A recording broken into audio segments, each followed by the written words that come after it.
My father kicked me out for almost burning down our house with my invention. Now NASA is funding my next creation. Growing up in the rural outskirts of Titusville, Florida, I had a front row seat to humanity's greatest achievements without ever feeling like I belonged to that world. Our family's fish farm was just close enough to Cape Canaveral that we could see the rocket launches illuminating the sky, but far enough that my parents considered NASA and those fancy aerospace companies to be part of some alternate reality that had nothing to do with us. That never stopped me from dreaming, though. While my dad spent his days managing tilapia ponds and my mom handled the books for our modest business, I was building model rockets. Started with those basic Estes kits when I was 8, but by the time I hit my teens, those store-bought toys couldn't satisfy my curiosity anymore. You know how some kids collect baseball cards or obsess over video games. I collected rocket specs and obsessed over propellant formulas. My bedroom walls weren't covered with posters of bands or sports heroes. They displayed technical diagrams of Saturn V, the Space Shuttle, and later, the Falcon 9. My heroes were Wernher von Braun, Elon Musk, and Jeff Bezos, men who turned science fiction into reality through sheer force of will and engineering brilliance. My parents humored me at first. Just a phase. They'd tell relatives when I talked nonstop about specific impulse and thrust-to-weight ratios at family gatherings. But as the years passed and my rockets got bigger and more complex, their patience wore thin. "Zach, why can't you just focus on something practical?" My dad would ask after I'd spent another weekend inside, running simulations on my second-hand laptop, instead of helping at the farm. "This rocket stuff won't put food on the table." He didn't understand that I wasn't playing. I was preparing. By 17, I was deep into online forums where amateur rock enthusiasts shared designs and theories. Some of these people worked at JPL or SpaceX and moonlighted on these forums, dropping knowledge bombs that I soaked up like a sponge. That's where I learned about advanced model rocketry concepts and started experimenting with more sophisticated designs that could fly higher and longer than my earlier projects. Looking back, I should have been more careful. Should have started smaller. Should have respected the science more. But when you're 17 and convinced you're destined for greatness, caution feels like cowardice. My latest creation stood 2 feet tall with an aluminum casing I'd machined in metal shot glass and fins I'd carefully crafted for optimal stability. I'd worked on this design for months. Try to create something that would really impress, something that would fly higher and more impressively than anything I'd built before. My calculations suggested it would reach nearly 3,000 feet, high enough that I'd need FAA clearance if I was following the rules. I wasn't following the rules. The day everything changed was unusually hot for April. The air hung heavy with humidity, and the mosquitoes were out in full force as I set up my launch pad behind our property, near the edge of the drainage pond. Dad and Mom were in town delivering an order, and my younger sister was at a friend's house. Perfect timing for an unsupervised test. Setting up the launch system, I felt that familiar mix of nervousness and excitement that comes with testing something new. My hands trembled slightly as I connected the wires to the battery. T-minus 10, 9, 8, I whispered to myself, thumb hovering over the ignition button on the remote control. This was the moment I lived for, that perfect pause before physics and chemistry took over, when potential energy was about to become kinetic, when dreams were about to become reality. 3, 2, 1, ignition. The button clicked. For a split second, nothing happened. Then, everything went wrong. Instead of shooting skyward in a controlled launch, my rocket malfunctioned catastrophically. There was a loud bang, and my creation failed in spectacular fashion. A bright flash erupted where my beautiful rocket had stood, and debris, pieces of my dreams, scattered in every direction. I stumbled backward, ears ringing and eyes stinging. When my vision cleared, I saw a small flame spreading across the dry grass toward our wooden tool shed. The shed where Dad kept the expensive aerators for the fish ponds and all his irreplaceable equipment. Panic gave me superhuman speed. I sprinted to the garden hose, dragging it as far as it would reach, and managed to douse the flames before they reached the shed. But the damage was already done. The ground was scorched where my launch pad had been. The nearby fence was damaged, and a piece of my rocket had hit the side of our garage with enough force to leave a noticeable mark. As I stood there, Soaking wet and covered in soot, I heard the crunch of tires on our gravel driveway. My stomach dropped to my feet as I recognized the sound of Dad's pickup truck. The next few minutes played out like a nightmare in slow motion. Dad's face as he surveyed the scorched earth and damaged garage. Mom's quiet gasp when she saw the small scratch on my forehead I hadn't even noticed.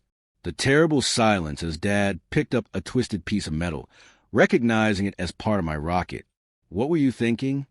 His voice was firm, controlled, but trembling with an emotion I'd never heard before. "You could have damaged everything we worked for. You could have hurt yourself." I tried to explain about my design, how I must have made a miscalculation somewhere, how it was just a simple error that could be fixed next time. That's when he lost it. "Next time? Next time? There won't be a next time, Zach. I've put up with this hobby because I thought you'd grow out of it. But this isn't a hobby anymore. It's an obsession that's putting our livelihood at risk." Mom tried to intervene, suggesting we all calm down and talk after dinner. But Dad was beyond reasoning. He pointed to the garage, where debris had hit the wall just a few feet from where we stored valuable equipment.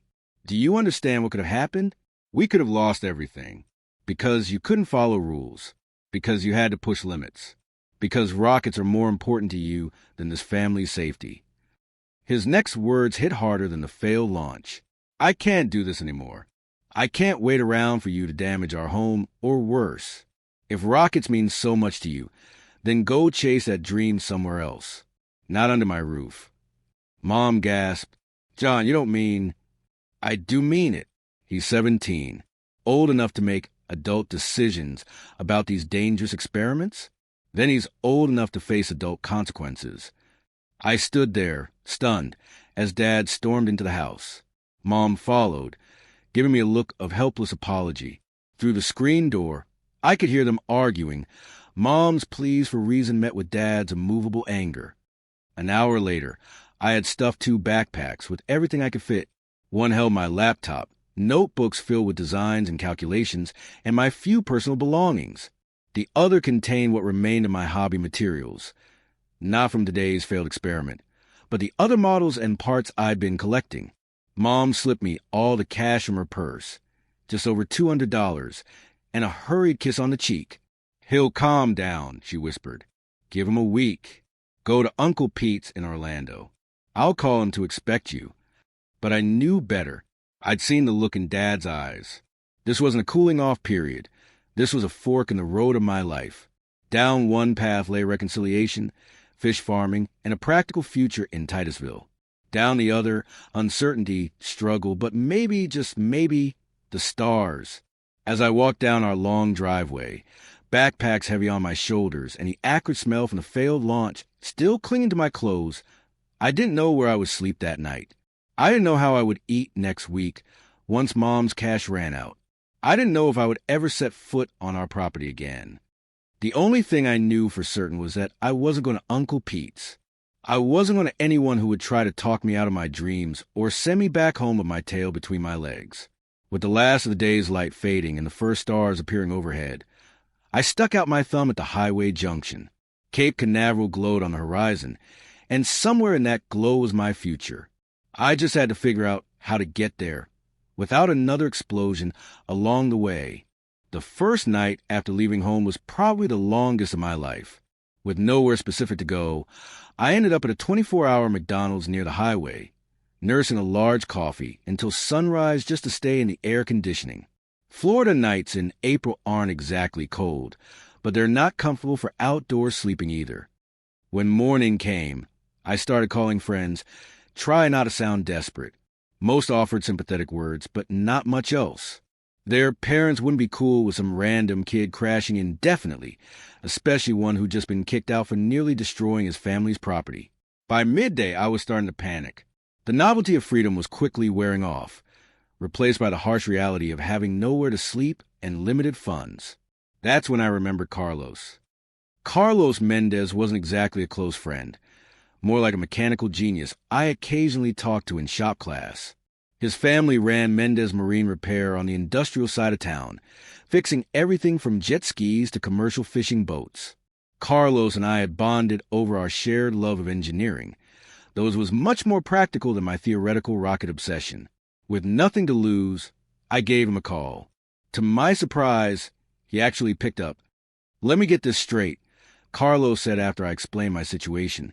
"You blew up your backyard, and now you need a place to crash?" I could hear the amusement in his voice, but also a hint of respect. In certain circles, spectacularly failing at something ambitious earns you more credibility than never trying at all. 2 hours later, I was standing in front of a corrugated metal building behind the main Mendez Marine workshop.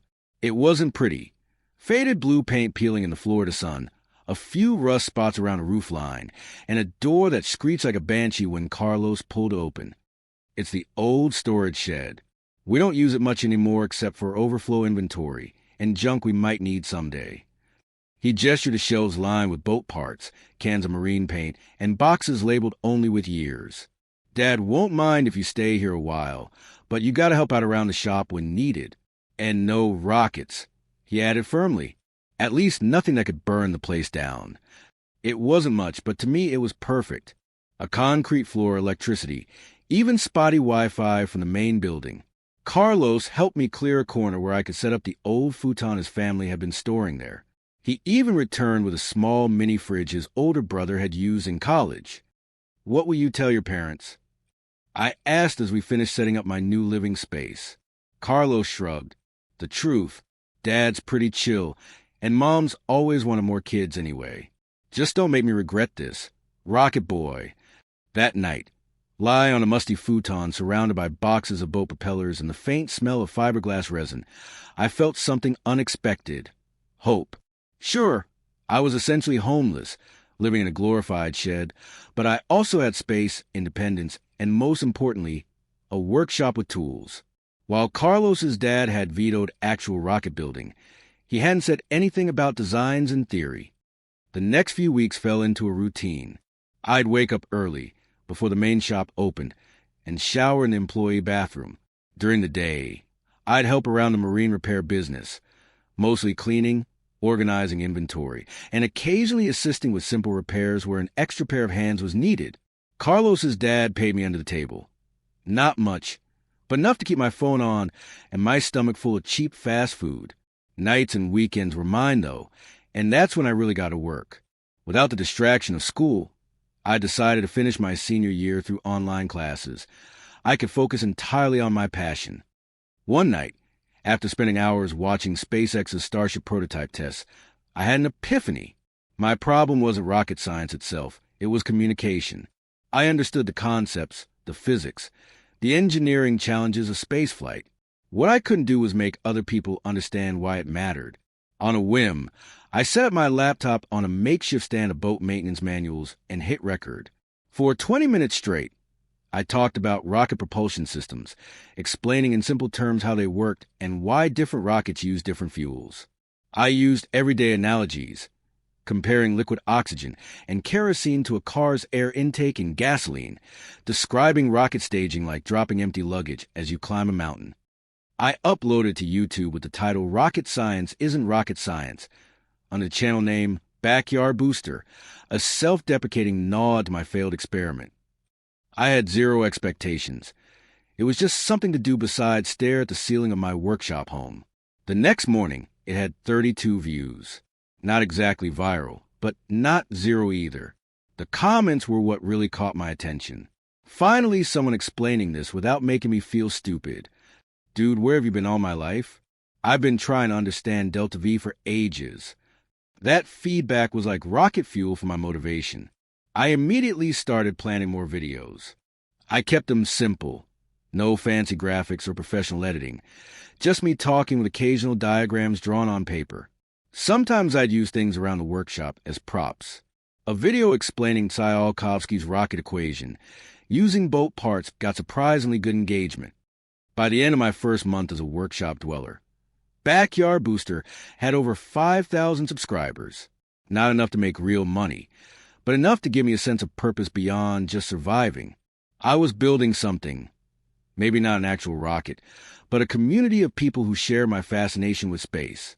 As my little channel grew, so did my confidence. I started reaching out to actual aerospace professionals for interviews.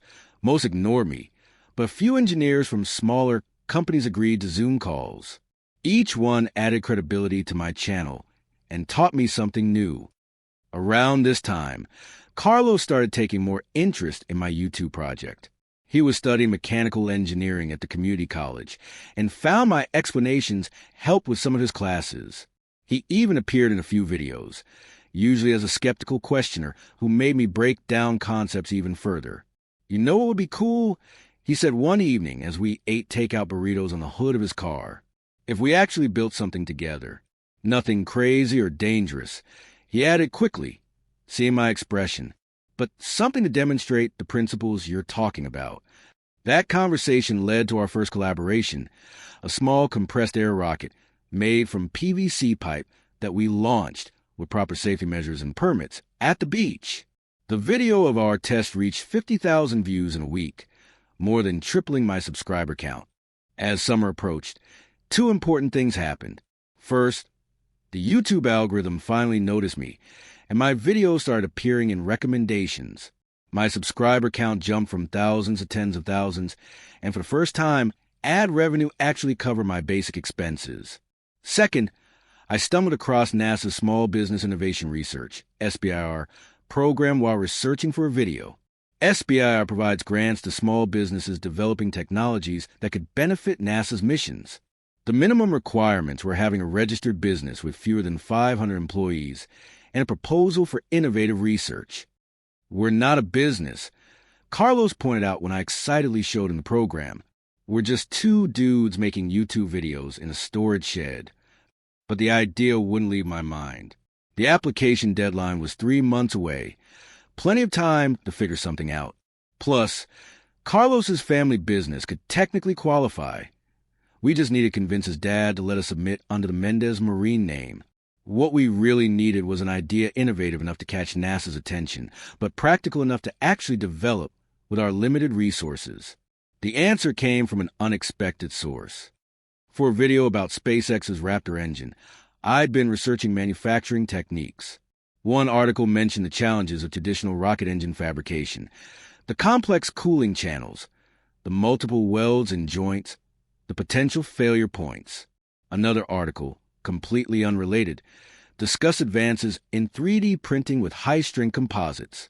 The connection hit me like a lightning bolt.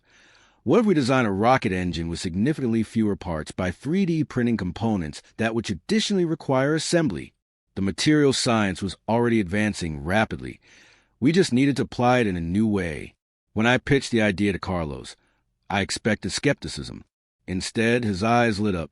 "That's actually not insane," he said slowly.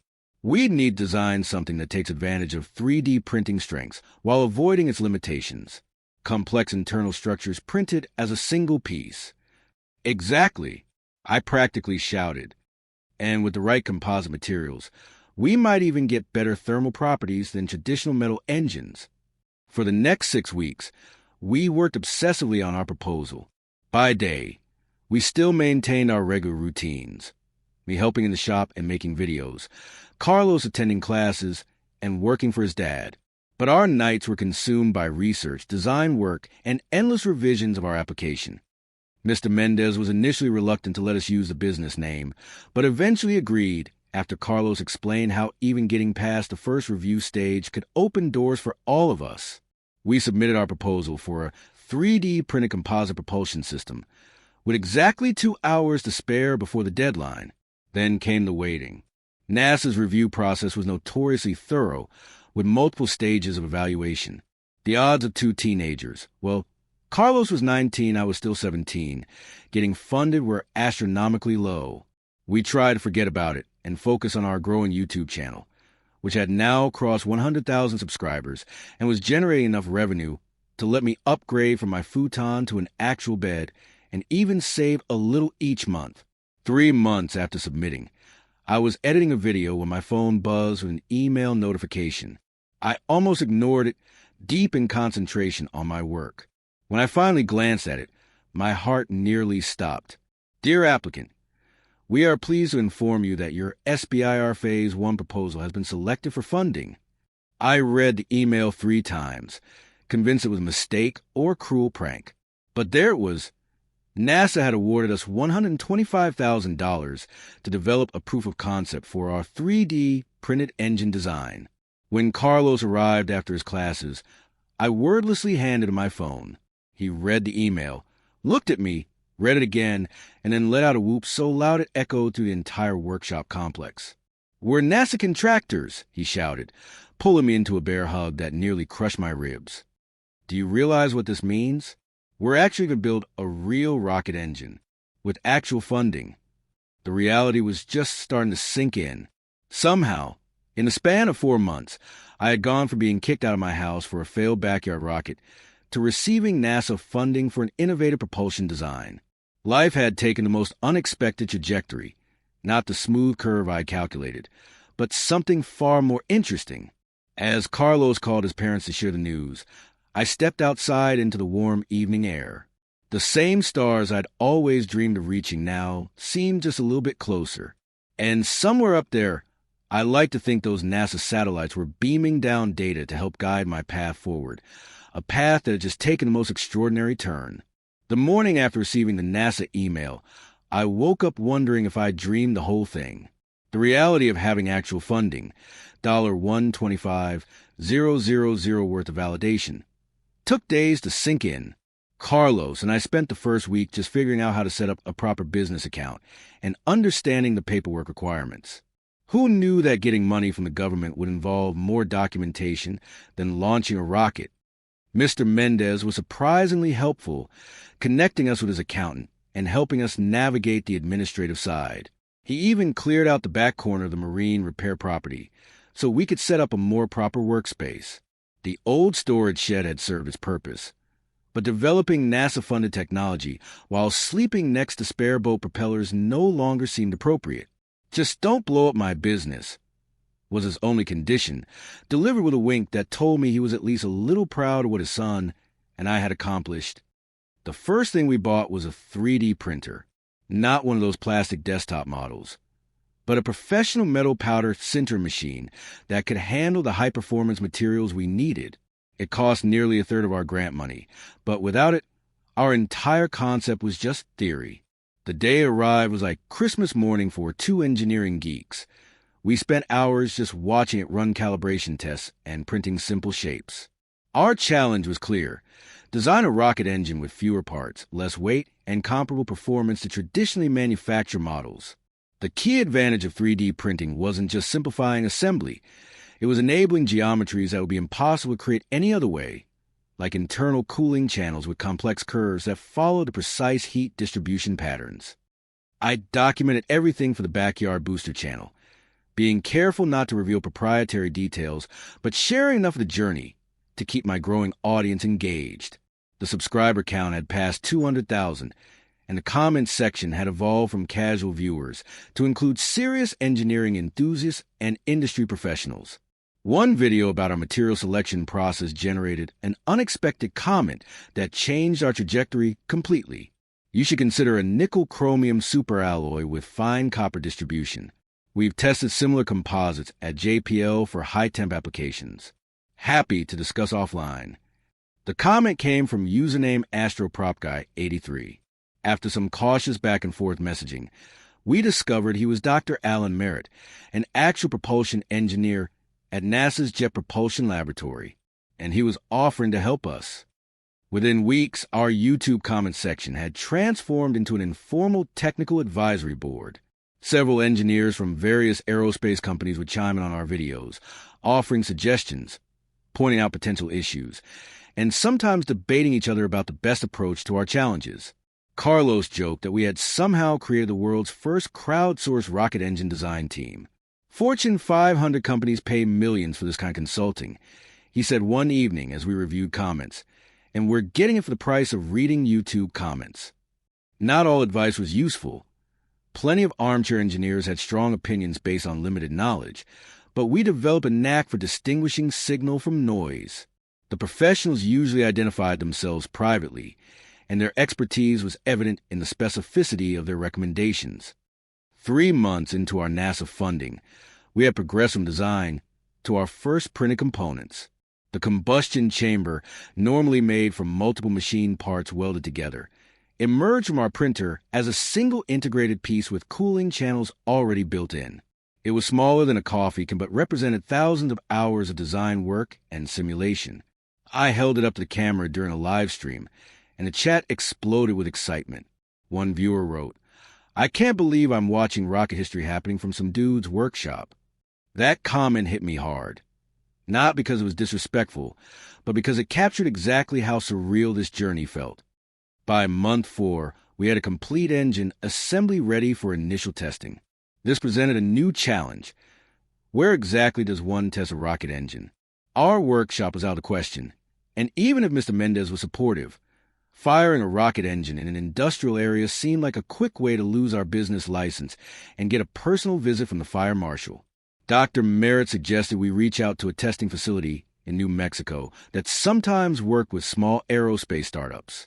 When I mentioned our NASA grant, doors opened surprisingly quickly. For a reasonable fee, we could use their smallest test stand for a series of short-duration firings.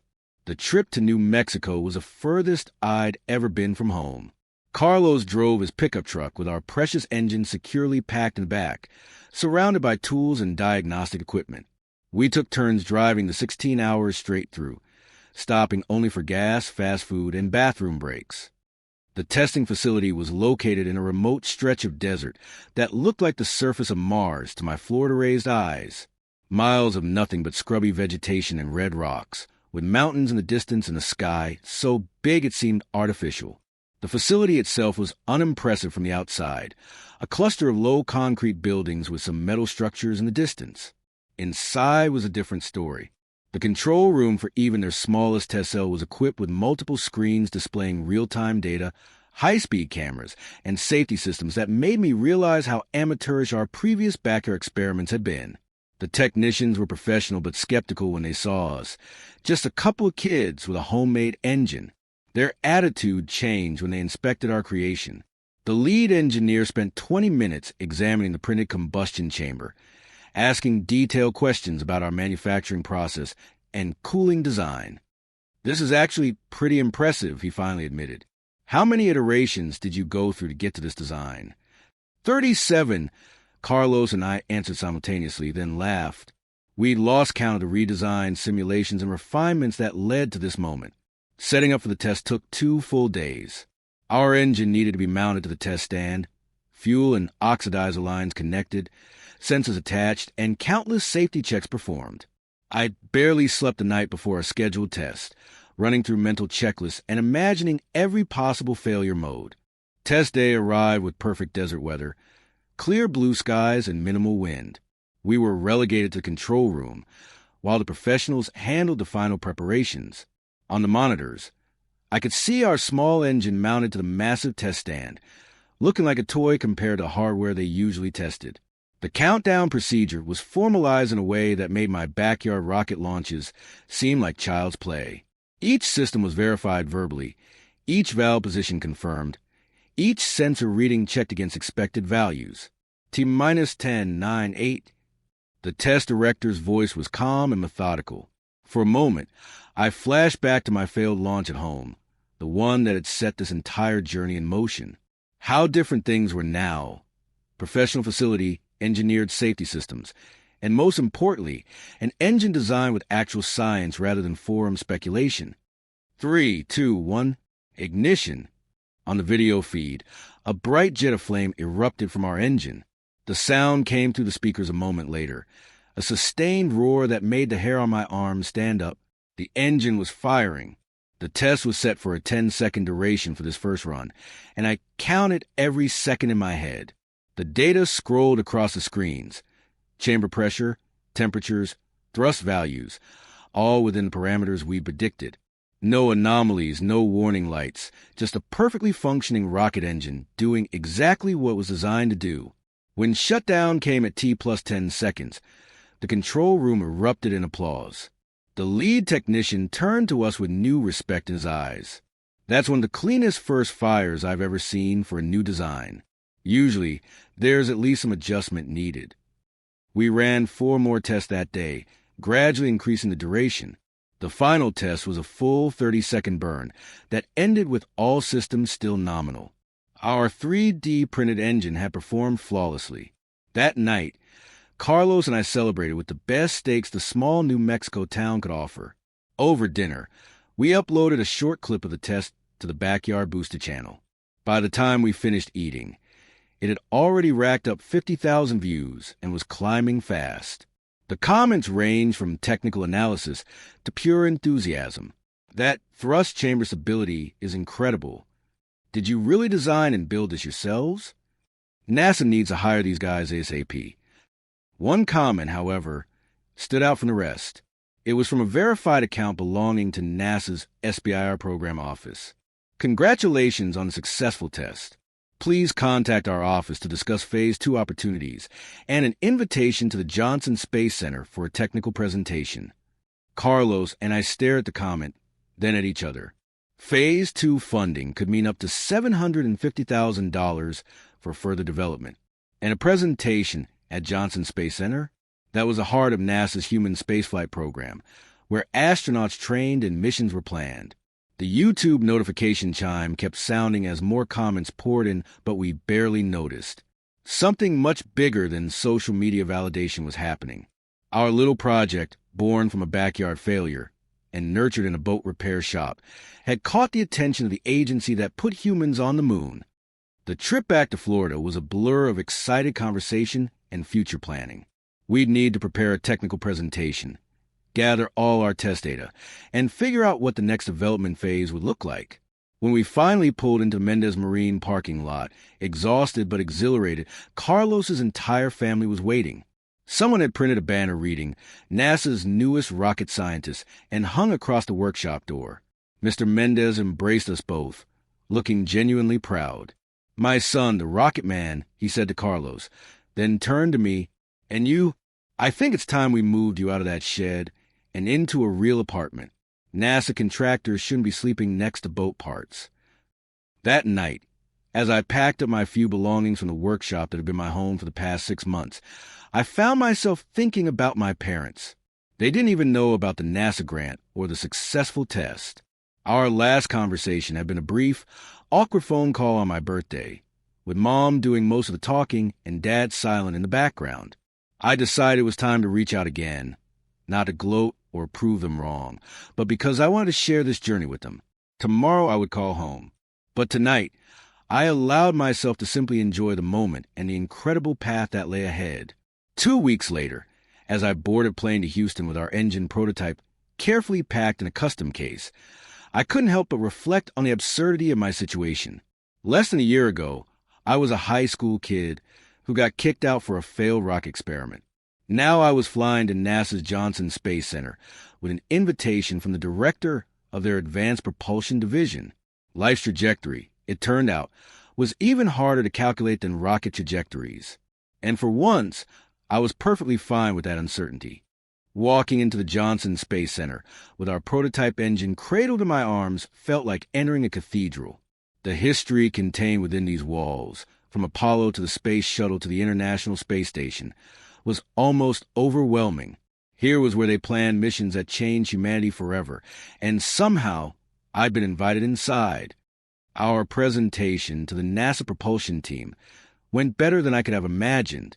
What was scheduled as a 1-hour technical briefing stretched into 3 hours of detailed discussion, with senior engineers crowding around our engine, examining the 3D printed cooling channels, and asking questions about our manufacturing process. Dr. Eleanor Reeves, the Advanced Propulsion Division Chief, seemed particularly impressed. The integration of these components as a single printed unit solves several reliability issues we've been grappling with for small-sat launchers, she noted, turning our prototype in her hands. And the weight reduction is significant. At the end of our visit, Dr. Reeves didn't just offer us Phase 2 funding. She fast-tracked our application. "We'd like to integrate your engine design into our CubeSat propulsion testbed," she explained. "The timeline is aggressive, but if you can deliver flight-ready units in 6 months, there's an orbital mission opportunity." Carlos and I walked out of NASA that day with a $750,000 contract and something even more valuable, legitimacy. We weren't just YouTube hobbyists anymore. We were NASA contractors with flight assignment. The flight back to Florida was spent frantically planning our next steps. We need to expand beyond Mr. Mendez's workshop, hire additional help, scale up our manufacturing capabilities, and formalize our company structure. Momentum shifted into overdrive after that. Carlos dropped out of community college to work full-time on our startup, which we named Nexus Propulsion. His engineering credits would have to wait. This opportunity wouldn't. I leased a small industrial space near Cape Canaveral, close to the action, but far enough from tourist areas to keep our rent reasonable. Within weeks, we'd moved our equipment from a Mendez Marine shop to our new facility, complete with proper safety systems and room to grow. Our YouTube following exploded after we shared NASA-approved highlights from our Johnson Space Center visit. The Backyard Booster channel passed 1 million subscribers, and the ad revenue alone was enough to cover my modest living expenses, while every cent of investment went back into the business. Then came a call that changed everything again. A journalist from TechCrunch had seen our videos and wanted to do a feature on the teenage rocket scientists revolutionizing small satellite propulsion. The article published 3 days later with a headline, "From Backyard Blast and NASA Contract, The Rocket Revolution in a Boat Repair Shop." The story went viral. Suddenly, my face was appearing on tech news sites, science publications, and even a brief segment on CNN. Popular Mechanics put our engine on their digital cover with the title "The Future Space," printed in 3D. My phone wouldn't stop ringing with interview requests, and our company email was flooded with messages from potential investors. Venture capitalists who had never given us the time of day were now scrambling to get in on what they saw as the next big aerospace breakthrough. 6 months after our NASA presentation, Nexus Propulsion was no longer just Carlos and me tinkering in a workshop.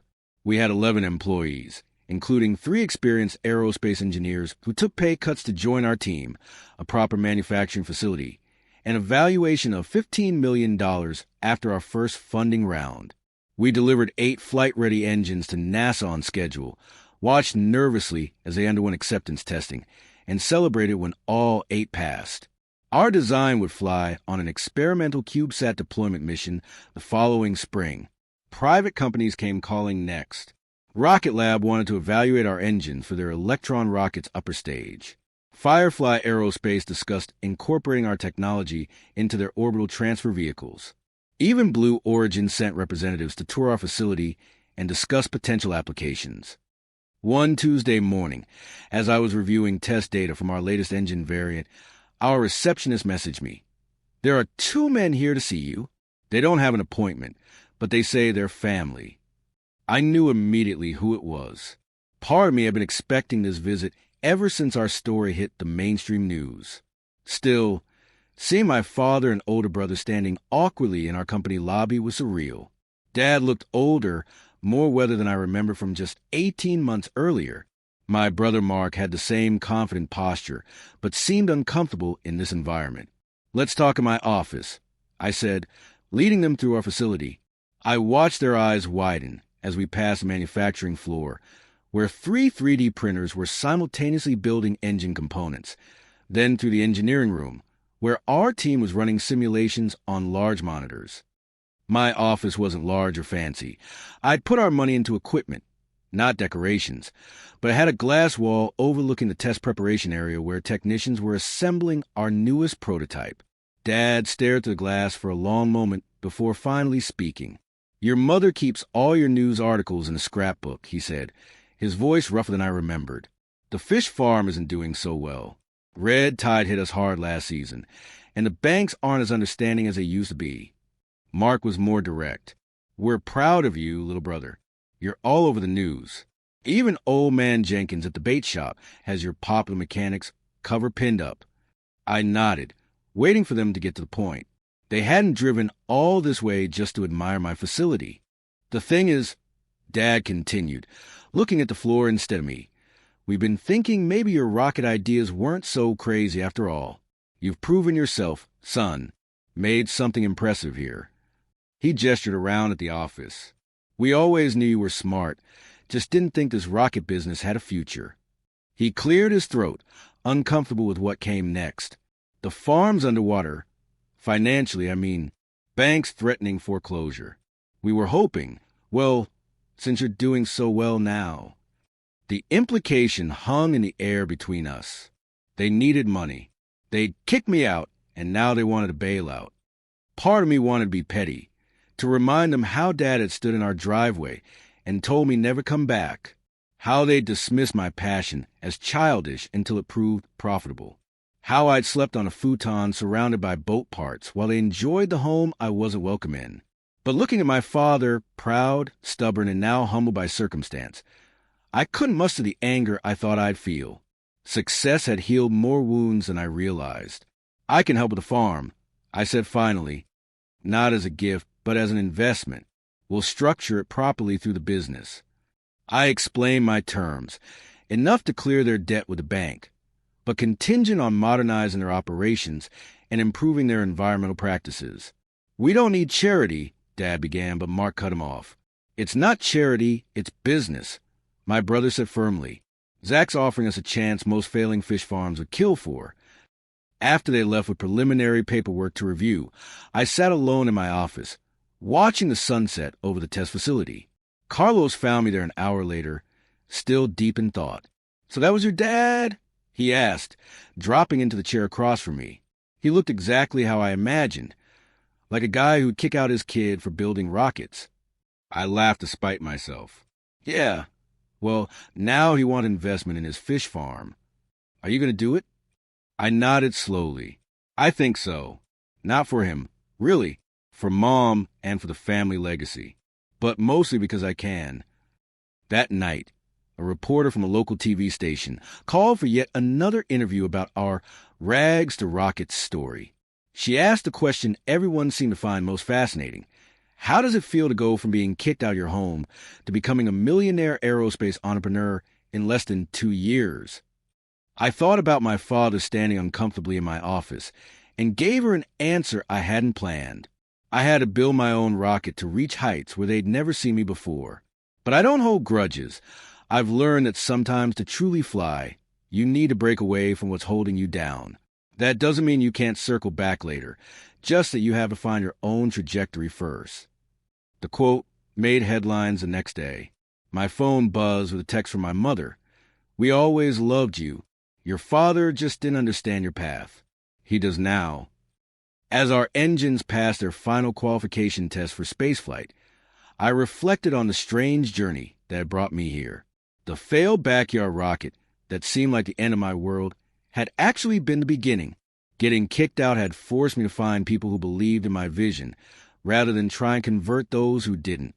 Every setback, the night spent on a workshop futon, the failed prototypes, the technical challenges, had been necessary steps toward this moment.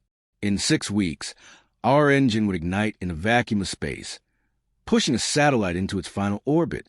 I realized that rocket science and life follow the same fundamental principle. Sometimes, the only way to achieve the impossible is to let go of what's comfortable and embrace the forces that propel you forward, even when they feel like they're tearing you apart. Launch days have a particular feeling, a mix of Christmas morning excitement and final exam anxiety that creates a unique cocktail of emotions in your gut. After 2 years of work, countless setbacks, and more all-nighters than I could count, our first complete rocket stood on the launch pad at the Mojave Air and Spaceport in California. It wasn't a giant by any means, just 26 feet tall, with a single-stage engine configuration optimized for suborbital testing. But it was ours, built from the ground up with our 3D printed propulsion system as its heart. We named it Workshop 1 as a nod to our humble beginnings. The launch window opened at 6 a.m., which meant our team had been on site since 3:30, running through final checks and battling pre-launch jitters with massive quantities of coffee. The desert air was crisp and cool, but I knew it would be scorching by midday. April in the Mojave doesn't stay comfortable for long. From my position in the mission control tent, I could see the VIP viewing area about a quarter mile from the launch pad. We'd never planned on having VIPs at our first launch.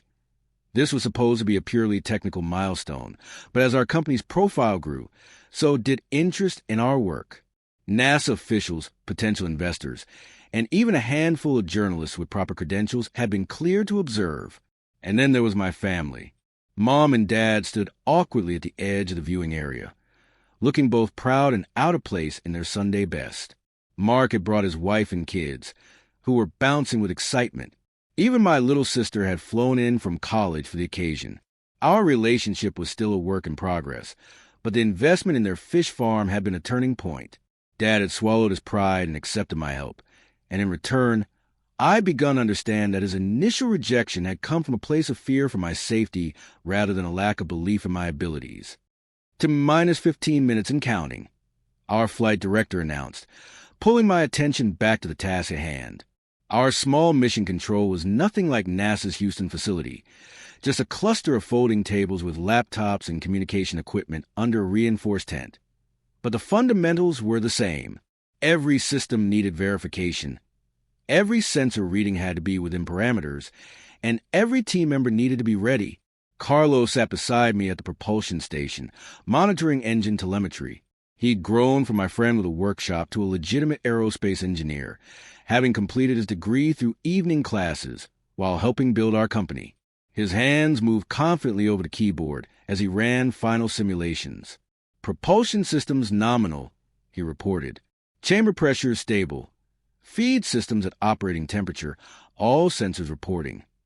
Around the room, similar confirmations came from each station. We might have started as YouTube hobbyists, but we built a professional team that knew exactly what they were doing. Many had left cushy jobs at larger aerospace companies, drawn by the startup energy and the chance to see their work fly sooner rather than later.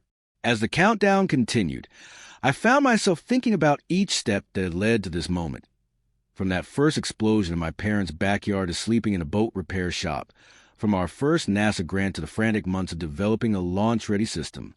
None of it had gone according to plan, yet somehow all of it had been necessary. T-minus 5 minutes. Switching to internal power. The rocket was now running on its own batteries and systems. The umbilical cords connecting it to ground power, and data had retracted. Workshop. One was becoming its own entity, ready to leave us behind. T-minus 3 minutes. Beginning terminal countdown sequence. On the launch pad, automatic systems began the final preparations.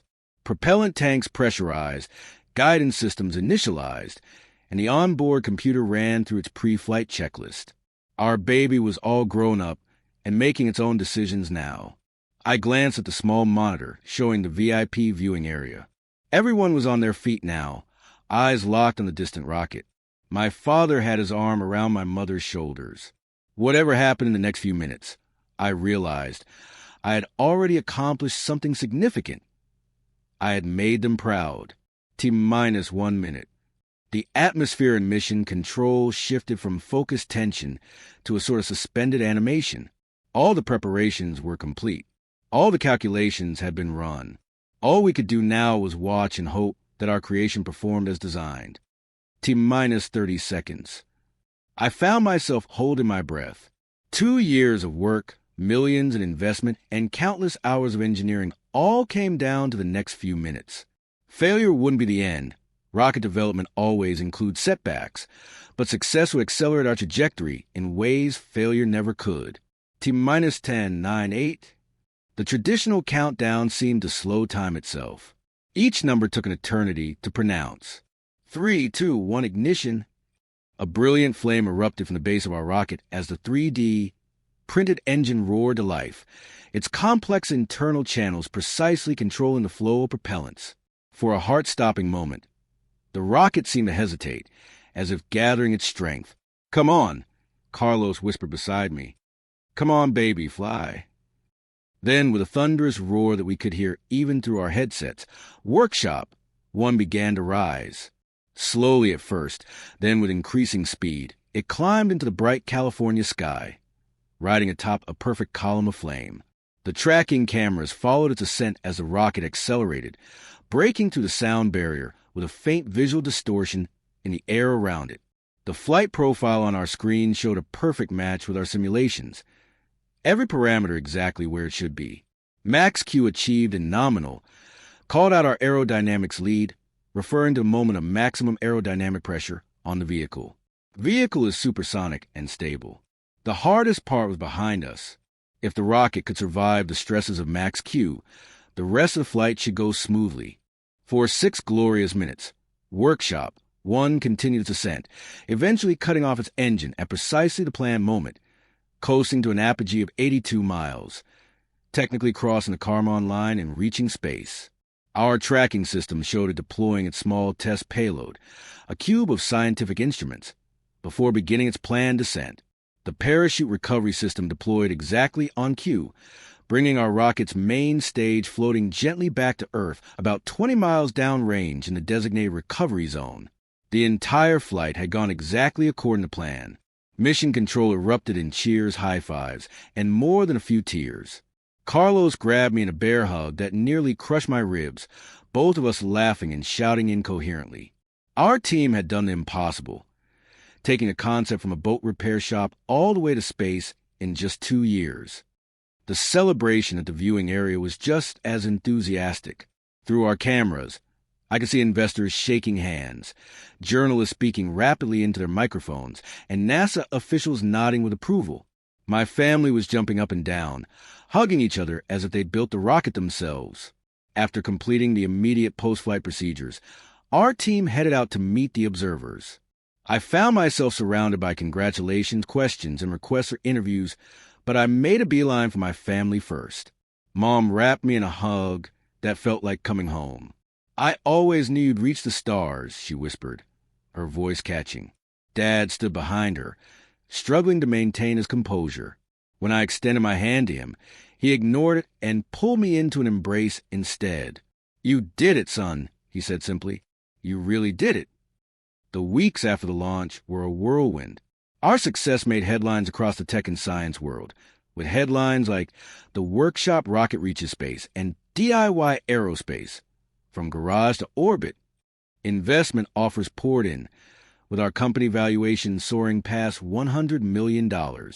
NASA fast-tracked a contract for a series of our engines to be used on their lunar payload delivery systems. SpaceX reached out about potential collaboration on their Mars transportation architecture. Universities requested our participation in their aerospace programs. Our team expanded rapidly, moving from our modest facility to a proper aerospace campus with multiple buildings and test stands. The YouTube channel that had started it all grew to over 5 million subscribers, with each new video documenting our journey and explaining the science behind our work. 6 months after our successful launch, we broke ground on a new manufacturing facility near Kennedy Space Center. The governor attended the ceremony, along with representatives from NASA and various aerospace companies. I found myself standing at a podium, looking out at hundreds of faces, including many young people who reminded me of myself not so long ago. People often ask me what the secret was to our success. I began. They want to know if it was the innovative technology, the NASA grants, or just good timing. But the real answer is much simpler. It was about believing in an idea enough to pursue it even when everyone else thinks you're crazy. I gestured toward our company's newest rocket prototype, displayed prominently beside the stage. This rocket isn't just a machine, it's a philosophy. It says that barriers are meant to be broken, that conventional wisdom should be questioned, and that sometimes getting kicked out of your comfort zone is the best thing that can happen to you. Looking out at the crowd, I spotted a group of high school students wearing matching science club t-shirts. Their eager expressions reminded me so much of my younger self that it almost hurt. To the young dreamers out there, the ones building robots in their bedrooms or coding apps at their kitchen tables or, yes, launching rockets in their backyards, I want you to know something. America was built by people who refuse to accept limitations. From a Wright Brothers bike shop to the garages of Silicon Valley to our little boat repair workshop, innovation doesn't require permission or pedigree. I paused, thinking of my own journey. What it requires is persistence. There will be explosions, both literal and metaphorical. There will be nights when you sleep on a futon surrounded by spare parts. There will be people who tell you to get a real job or follow a safer path. Listen politely, then get back to work on your impossible dream. 3 years after our groundbreaking, Nexus Propulsion had become one of the leading private aerospace companies in America. Our engines powered satellites, research payloads, and even a lunar lander. Our manufacturing techniques had revolutionized not just rocketry, but were being adapted for applications in medical devices, automotive components, and energy systems. Carlos and I still maintained our original workshop, one rocket in a display case in our headquarters lobby. Beside it stood the charred remains of my first backyard rocket, the one that had exploded and set this entire journey in motion. Together, they told a story of failure and success, of persistence and innovation. On the 5th anniversary of our company's founding, I took a rare day off and drove out to my parents' fish farm. Dad had used our investment wisely, modernizing the operation and making it sustainable both environmentally and financially. As we sat on the dock watching the sunset, he asked me a question that caught me off guard. Do you ever wonder what would have happened if your rocket hadn't blown up that day? If I hadn't lost my temper and kicked you out? I thought about it carefully before answering. I think about it sometimes. But you know what? That explosion was the best thing that ever happened to me. Not because it was a good rocket. It was terrible engineering, honestly, but because it forced me onto a path I might never have found otherwise. I gazed up at the darkening sky, where the first stars were becoming visible. Americans have always had this idea that you can reinvent yourself, that failure is just a step on the path to success. It sounds like a cliche until you live it. Every setback forced me to find a new approach. Every closed door made me look for an open window. That's not just rocket science, that's life. Dad nodded slowly, understanding in his eyes. Your grandfather used to say something similar about farming. Said you haven't really learned to grow things until you watched the whole season's crop fail and had to start over. As night fell over the fish farm where I'd grown up, I reflected on the strange orbital mechanics of life, how a catastrophic failure had launched me into a trajectory I could never have calculated, carrying me further than I'd ever dreamed possible. And like any good rocket scientist, I was already planning the next mission.